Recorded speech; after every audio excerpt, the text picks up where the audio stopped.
A simple Latina woman kicked out of car dealership.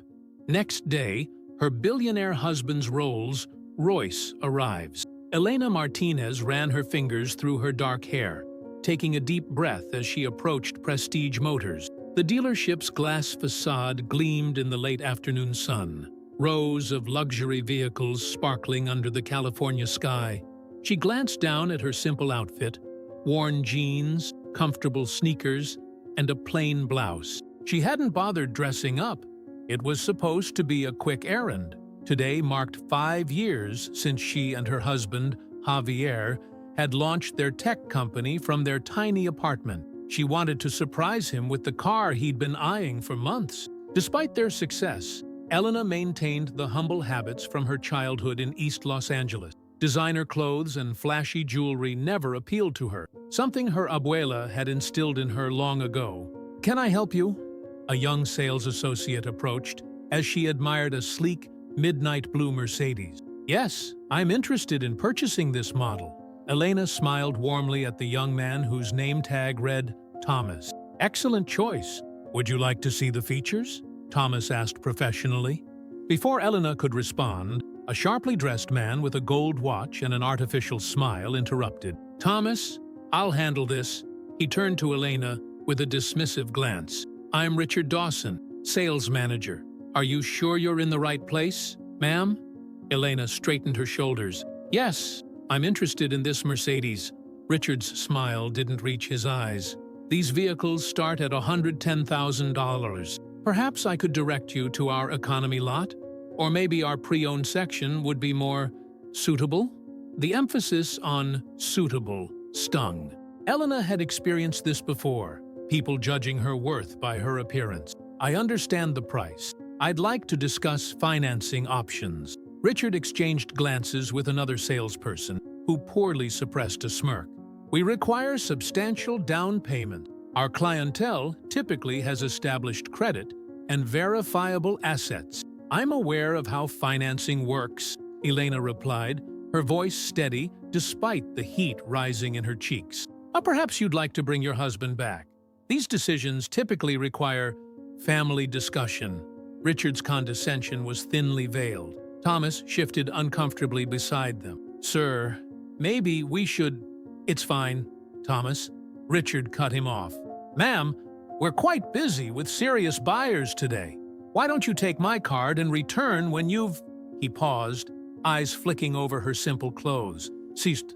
Given this more thought. Elena's phone buzzed in her pocket. A text from Javier asking when she'd be home. She looked at Richard, then Thomas, whose apologetic expression conveyed his embarrassment. "Thank you for your time," she said quietly, dignity intact, despite the humiliation burning in her chest. As she turned to leave, she caught Thomas's whispered, "I'm sorry," before Richard led him away, already discussing a real customer approaching from the parking lot. Outside, Elena took a deep breath of the warm evening air. The sun was setting over the city skyline, painting the clouds in shades of orange and pink. Traffic hummed in the distance as commuters headed home. She leaned against her modest sedan, reliable but nowhere near the luxury of what she'd planned to purchase. She wouldn't tell Javier about this incident. Despite their wealth, he still carried the chip on his shoulder from years of facing similar prejudice. Instead, she called their financial advisor. "Carlos, it's Elena. I need you to arrange something for tomorrow morning. And yes, it needs to make a statement." The morning dawned clear and bright over Los Angeles, the sky a perfect, cloudless blue. At Prestige Motors, Richard Dawson arrived early, briefcase in hand, preparing for another day of commission-based sales. The dealership floor gleamed under the fluorescent lights, luxury vehicles positioned at precise angles to capture optimum attention. Thomas approached nervously. "Morning, Mr. Dawson. About yesterday?" "Save it," Richard interrupted, arranging brochures on his desk. "Rule number 1, don't waste time on window shoppers. That woman wasn't buying anything." Thomas hesitated. "She seemed pretty serious to me." "Kid, I've been doing this 15 years. You think I can't spot the difference between a browser and a buyer? Trust me, people who can afford these cars don't look like that." Richard straightened his Italian silk tie with manicured fingers. Across town, in a modern glass and steel high-rise overlooking the Pacific, Elena prepared for the day in the penthouse she shared with Javier. Unlike the showroom's artificial lighting, sunlight streamed through floor-to-ceiling windows, illuminating the minimalist space they called home. "You're up early," Javier remarked, watching his wife apply minimal makeup at her vanity. At 42, Javier Martinez had the intense focus of a man who'd built something from nothing. His trimmed beard showed touches of gray, and fine lines around his eyes evidenced years of late nights coding and negotiating deals. "I need to take care of something downtown," Elena replied, meeting his eyes in the mirror. "Something about yesterday's meeting has been bothering me." Javier approached, resting his hands on her shoulders. "The venture capital thing? I thought it went well." Elena smiled, placing her hand over his. "Not that. Something else." She turned to face him. "Do you remember how it felt, walking into those first investor meetings, when nobody took us seriously?" Javier's expression darkened. "How could I forget?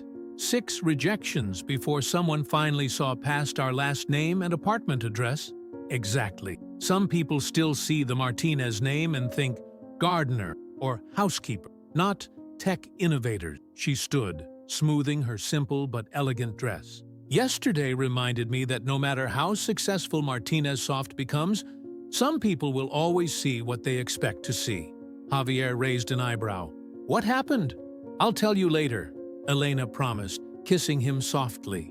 "I need to make a point first." Downstairs, their driver Carlos waited beside a gleaming Rolls-Royce Phantom, a rare indulgence they allowed themselves after their company valuation hit 8 figures. Unlike the Mercedes Elena had considered yesterday, the Phantom wasn't just transportation, it was a statement. "The papers you requested are in the console, Mrs. Martinez," Carlos informed her, opening the rear door.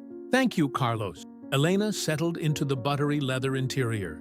"Prestige Motors, please. And Carlos, take the scenic route through downtown. I want to arrive at exactly 10 o'clock.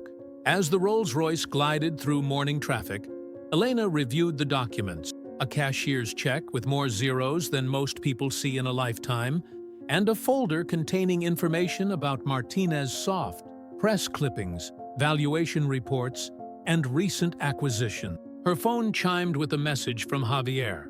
"Whatever you're planning, remember we built this company on being better than those who dismissed us, not petty like them." Elena smiled. After 15 years of marriage, he knew her too well. "Almost there, Mrs. Martinez," Carlos announced as they approached the dealership. Through the tinted windows, Elena could see the same showroom that had been the site of yesterday's humiliation. Thomas stood near the entrance, arranging key fobs on a display, while Richard held court with 2 salespeople, gesturing emphatically. "Ready?" Carlos asked, meeting her eyes in the rearview mirror. Elena squared her shoulders. "More than ready." The Rolls-Royce Phantom rolled to a silent stop directly in front of Prestige Motors' main entrance. The morning sun glinted off its immaculate black finish, drawing the attention of everyone inside the showroom. Through the large glass windows, Elena watched Richard Dawson pause mid-sentence, his eyes widening at the sight of the $500,000 vehicle. Carlos, dressed impeccably in a tailored black suit, exited the driver's side and walked around to open Elena's door with practiced precision. As she emerged, she took quiet satisfaction in Richard's visible double-take. She was dressed more professionally today in a simple yet elegant pantsuit, her hair pulled back in a sleek ponytail, but she was unmistakably the same woman he'd dismissed yesterday. "Mrs. Martinez, shall I wait?" Carlos asked, loud enough to be heard through the glass doors. "Yes, please. This shouldn't take long," Elena replied with a smile that didn't quite reach her eyes. Inside, the showroom had fallen silent. Thomas stared, mouth slightly agape, while Richard frantically straightened his tie and smoothed his hair. Elena pushed through the glass doors, her heels clicking authoritatively against the polished floor. "Good morning," she said pleasantly, approaching Richard, who had hurried to intercept her. Good morning, madam. Welcome back to Prestige Motors. His voice had risen half an octave, the contempt from yesterday replaced with transparent obsequiousness. Teachers, that's quite a magnificent vehicle you arrived in. Thank you. My husband and I find it comfortable for city driving, Elena replied casually. I believe we were discussing a Mercedes yesterday. Before you suggested I might be more comfortable elsewhere. Richard's smile faltered momentarily. There seems to have been a misunderstanding. If you'll allow me to show you our finest models, that won't be necessary, Elena interrupted smoothly. She opened her handbag and removed a business card, handing it to Richard. Elena Martinez, co-founder and chief operations officer of Martinez Soft. Richard paled as recognition dawned. Martinez Soft was a household name. Their software used by millions. Their recent IPO making headlines in every financial publication. Mrs. Martinez, I had no idea. Sweat beaded on his forehead, despite the showroom's air conditioning. So clearly, Elena's tone remained professional, betraying none of the satisfaction she felt. My husband and I were considering replacing several vehicles in our corporate fleet, approximately 12 cars for our executive team. She could almost see Richard calculating the commission on 12 luxury vehicles. We would be honored to earn your business, Mrs. Martinez. I personally guarantee our most competitive pricing and service. Elena nodded thoughtfully. That's generous. However, there's the matter of yesterday's interaction. Richard swallowed hard. A regrettable misunderstanding. If I implied anything, you didn't imply, Mr. Dawson. You were quite clear. Elena maintained steady eye contact.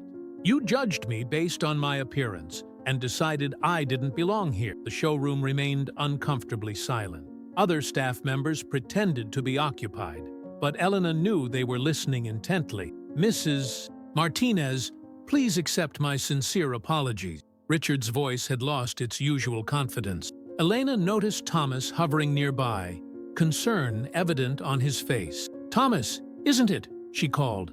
The young salesman stepped forward nervously. Yes, ma'am. You were kind yesterday, even when your manager wasn't. I appreciate that. She turned back to Richard. That's the difference between good business and poor judgment, Mr. Dawson.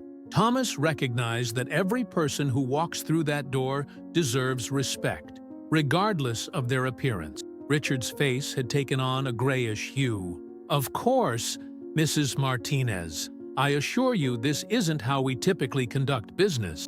I'd hope not, Elena replied. Because it's not just poor ethics, it's bad business. The woman you dismissed yesterday was prepared to purchase a vehicle outright. She removed the cashier's check from her bag and placed it on the counter. As you can see, financing wouldn't have been necessary. Richard stared at the check. It's amount enough to purchase several of his highest-end vehicles. Mrs. Martinez, please, he began, desperation creeping into his voice. Allow me to make this right. Elena retrieved the check and returned it to her bag. Actually, I had an idea about that.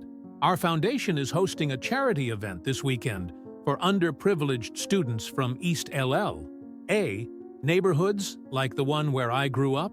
We could use volunteers. She smiled pleasantly. Perhaps you'd like to participate. The Martinez Foundation headquarters occupied the ground floor of a renovated warehouse in East Los Angeles, worlds away from the gleaming luxury of Prestige Motors. Richard Dawson parked his BMW on the street, wincing at the surrounding neighborhood. Graffiti art adorned nearby buildings. Some genuinely impressive murals mixed with territorial tag. A group of teenagers eyed his car suspiciously from a basketball court across the street.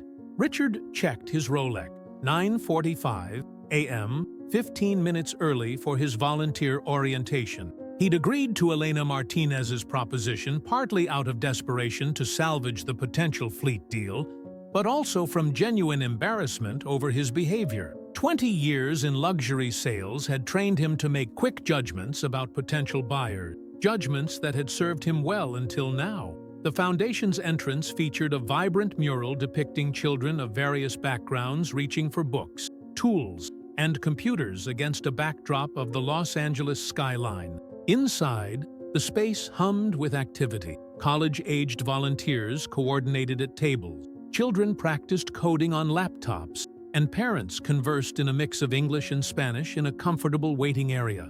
Mr. Dawson, a young woman, approached. "I'm Lucia, volunteer coordinator. Mrs. Martinez mentioned you'd be joining us." "Yes, that's right," Richard replied, suddenly conscious of his designer suit among the casually dressed volunteers. Perfect timing. "We're preparing for Saturday's scholarship gala." Lucia led him through the building. "Today we're assembling presentation materials and helping students practice their speeches." In a large conference room, several teenagers worked with adult mentors, nervously rehearsing from note cards. Richard recognized Elena immediately. Dressed in jeans and a foundation t-shirt, her hair pulled back in a simple ponytail, she looked even less like a tech executive millionaire than she had at the dealership. "Mrs. Martinez," Richard greeted her with carefully measured respect. Elena looked up from the young girl she was coaching. "Mr. Dawson, thank you for coming." She introduced him to Sophia, a shy 16-year-old with ambitions of becoming a software engineer. Sophia's presenting her coding project at the gala. Maybe you could help her practice her pitch." Richard's sales experience made him adept at public speaking, but coaching was unfamiliar territory. Nevertheless, he sat with Sophia, listening to her halting explanation of an app she'd developed to help her grandmother manage medication schedule. "You're rushing," he noted after her first attempt. "In sales, we say, slow is smooth, smooth is persuasive. Try again, but imagine you're explaining to a friend, not performing." Sophia nodded, visibly relaxed on her second attempt, her passion for the project emerging as her confidence grew.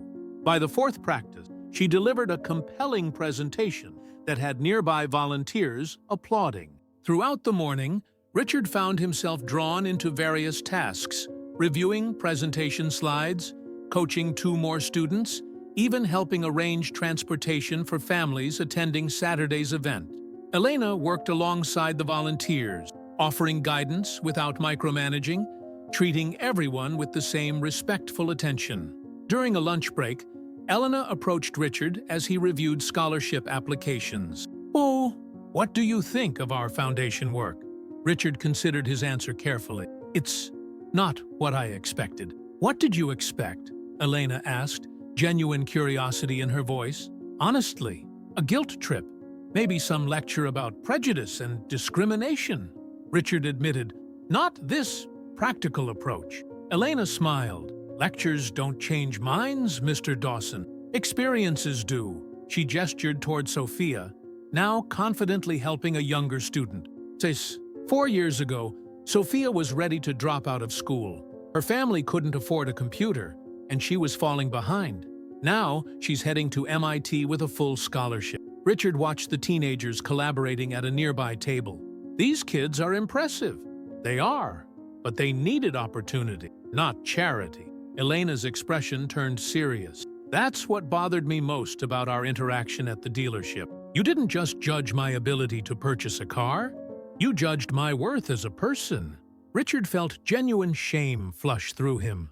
"I've been in luxury sales for 20 years. You develop shortcuts for qualifying buyers." "Shortcuts or prejudices?" Elena asked without accusation. The question hung between them, unanswered but undeniable. After lunch, Richard was introduced to Javier Martinez, who arrived carrying boxes of new laptops. Unlike Richard's initial expectation of an intimidating tech tycoon, Javier was unpretentious and immediately likable, dressed similarly to the volunteers in jeans and a t-shirt that read, "Code like a girl," apparently in support of the Foundation's Women in Tech initiative. "So you're the salesman," Javier remarked, his tone neutral but his gaze evaluating. "Yes, sir," Richard replied uncomfortably. Javier nodded toward Sophia. "Elena tells me you've been helping our students prepare for Saturday." "Trying to," Richard admitted. "They're doing most of the work." "That's usually how it goes," Javier agreed. "People just need someone to take them seriously." The pointed comment wasn't delivered with malice, but its meaning was clear. As the afternoon progressed, Richard found himself increasingly engaged with the students' stories. Many came from families like Elena's, hardworking immigrants who valued education but lacked resources and connection. Their determination reminded him uncomfortably of his own beginnings, before success had allowed him to reinvent himself and forget where he'd started. When orientation ended at 5 o'clock, Richard was surprised to find he'd volunteered to return the following day to continue coaching students. As he walked to his car, Elena called after him, "Mr. Dawson, your sales expertise is genuinely helpful to these students. Thank you for today." For the first time in their brief acquaintance, Richard gave her a genuine smile. "I think I needed this more than they did." The Martinez Foundation's annual scholarship gala transformed the East Los Angeles Community Center into an elegant venue that Saturday evening. String lights illuminated the courtyard, where round tables draped in white linens surrounded a small stage. The guest list included local business leaders, educators, tech industry figures, and families of the scholarship recipients. Richard arrived early, dressed in his finest suit, but feeling strangely uncomfortable with its ostentation. After 3 days volunteering at the foundation, his perspective had shifted in ways he couldn't fully articulate. He found Elena directing the final preparations with calm efficiency. "Everything looks wonderful," he offered, genuinely impressed by the transformation. "Thank you. Our students did most of the decorating." Elena gestured toward Sophia and several other teenagers arranging centerpieces. They wanted to show off their community in the best light. The evening proceeded with a program showcasing student achievement. Richard watched with unexpected pride as Sophia delivered her presentation flawlessly, explaining how her app was now being used by a local senior center. When she acknowledged his coaching in her speech, the warm feeling in his chest caught him off guard. During dinner, Richard found himself seated with Javier Martinez and several foundation board members. The conversation flowed naturally from education to technology to local politics, with Javier soliciting Richard's opinions as if they held equal weight to the accomplished professionals at the table. "You've made quite an impression on our students," Javier noted during a lull in the conversation. "Elena tells me you have a talent for building confidence. They just needed someone to listen," Richard replied, uncomfortable with the praise. "Your foundation is doing remarkable work." Javier studied him thoughtfully. "You know, when Elena told me about what happened at the dealership, my first reaction wasn't charitable. I wanted to buy out your competitor instead." Richard winced. "I would have deserved that. Maybe. But Elena insisted this approach would be more valuable." Javier glanced toward his wife, who was deep in conversation with the students' parents. "Sue, she has a gift for seeing people's potential, even when they don't see it themselves." After dinner, Elena joined them as students began displaying their projects in the adjacent room. "What do you think of our gala, Mr. Dawson?" "Please, call me Richard," he said, then added with genuine remorse, "I owe you an apology, Mrs. Martinez. My behavior at the dealership was inexcusable." Elena regarded him with measured assessment. "Why do you think you treated me that way?" The directness of her question demanded an honest answer. Richard considered deflecting, offering the practiced apology he'd prepared, but something in her expression demanded authenticity. "Because it was easier," he admitted finally. "It's easier to see categories instead of people, buyers and non-buyers, worthy and unworthy of my time." He glanced around the room at the students and families. "I forgot what it's like to be on the other side of that judgment." Elena nodded, satisfaction in her expression. "Recognizing that is a significant step, Richard. Your foundation work is impressive," Richard continued. "But I'm more impressed by how you've handled this situation. You could have ruined my career with one phone call to my general manager. Punishment rarely teaches the right lesson," Elena replied. "Tits. And despite what you might think, this wasn't about humiliating you. It was about perspective."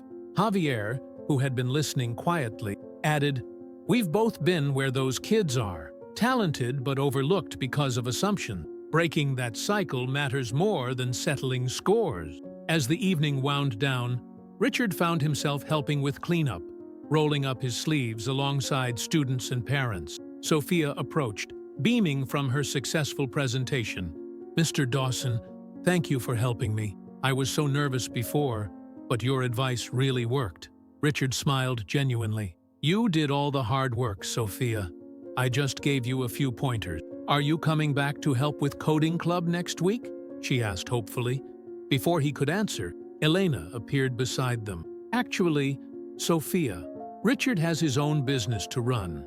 He's been very generous with his time already. Richard looked between them, feeling a strange reluctance to return to his normal routine. Actually, if it's all right with Mrs. Martinez, I'd like to continue volunteering, maybe once a week, for the public speaking workshops. The surprise and approval in Elena's expression was worth any commission he'd ever earned. 6 months later, a bright spring morning found Richard Dawson in his office at Prestige Motors, reviewing the final paperwork for the Martinez soft corporate fleet purchase. The deal, worth millions, would be the largest in the dealership's history. But Richard found himself more concerned with the foundation fundraiser scheduled for that weekend than with his substantial commission. His office had changed subtly over the past months. Photos of the foundation students now shared space with his sales awards. A handmade thank you card from Sophia, now thriving in her first semester at MIT, held prominent placement on his desk. The changes in his workspace reflected greater changes within himself. A knock at his door preceded Thomas's entrance. Once a nervous junior salesman, Thomas now carried himself with the confidence of someone who had found a mentor. "Margie, the Martinez file is complete," Thomas announced, placing a folder on Richard's desk. Fleet Services confirmed delivery dates for all vehicles. "Thank you, Thomas," Richard nodded appreciatively. "Have you given any more thought to the scholarship committee position? Elena mentioned they're still looking for volunteers." Thomas smiled. "Already submitted my application. Between that and the evening business classes, my schedule's getting full. You'll manage. You've got a good head for business and a better heart for people." Richard examined the contract once more. "Remember what I told you about our revised commission structure? That all client referrals from foundation families get dealer cost pricing, and our full commission goes to the scholarship fund." Thomas recited, "General Manager nearly had a heart attack when you proposed it, until I showed him the numbers." Richard chuckled. "Turns out, treating people with respect regardless of appearance is profitable after all."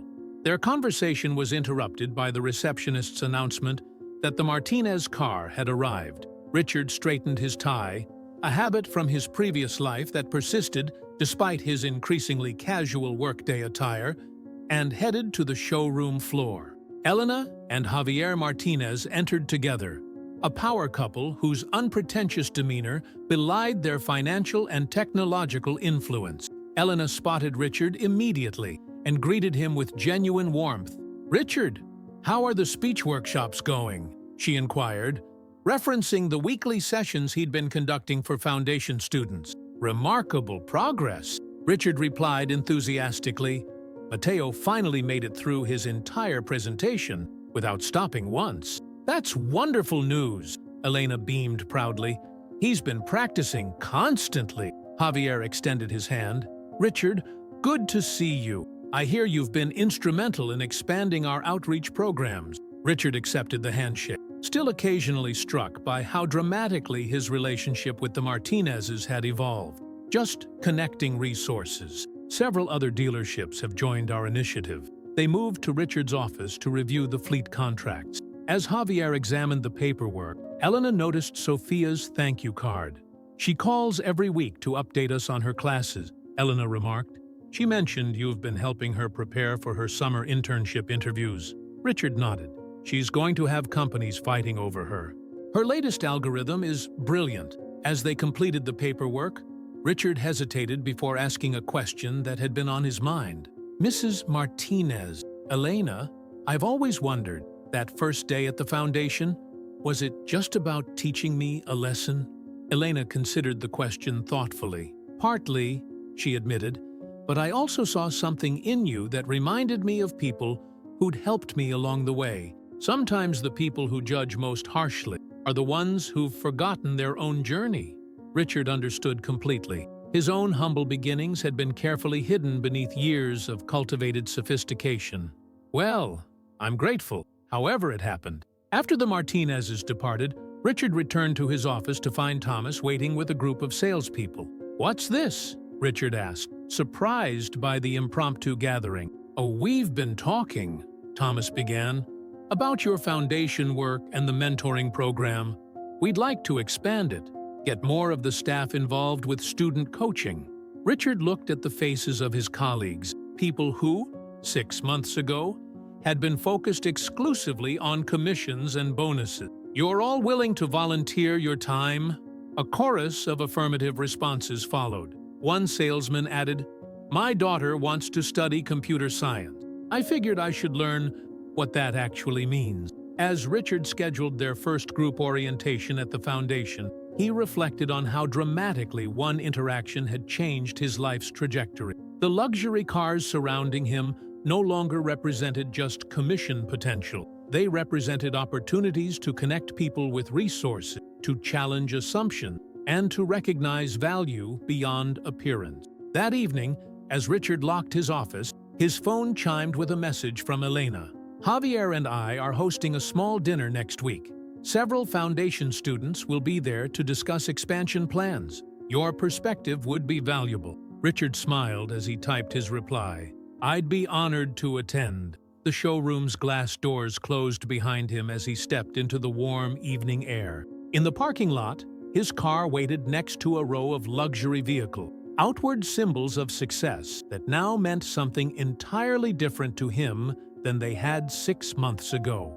True value, he had learned, was measured not by appearance, but by impact, and by that measure, he was just beginning to understand his own worth.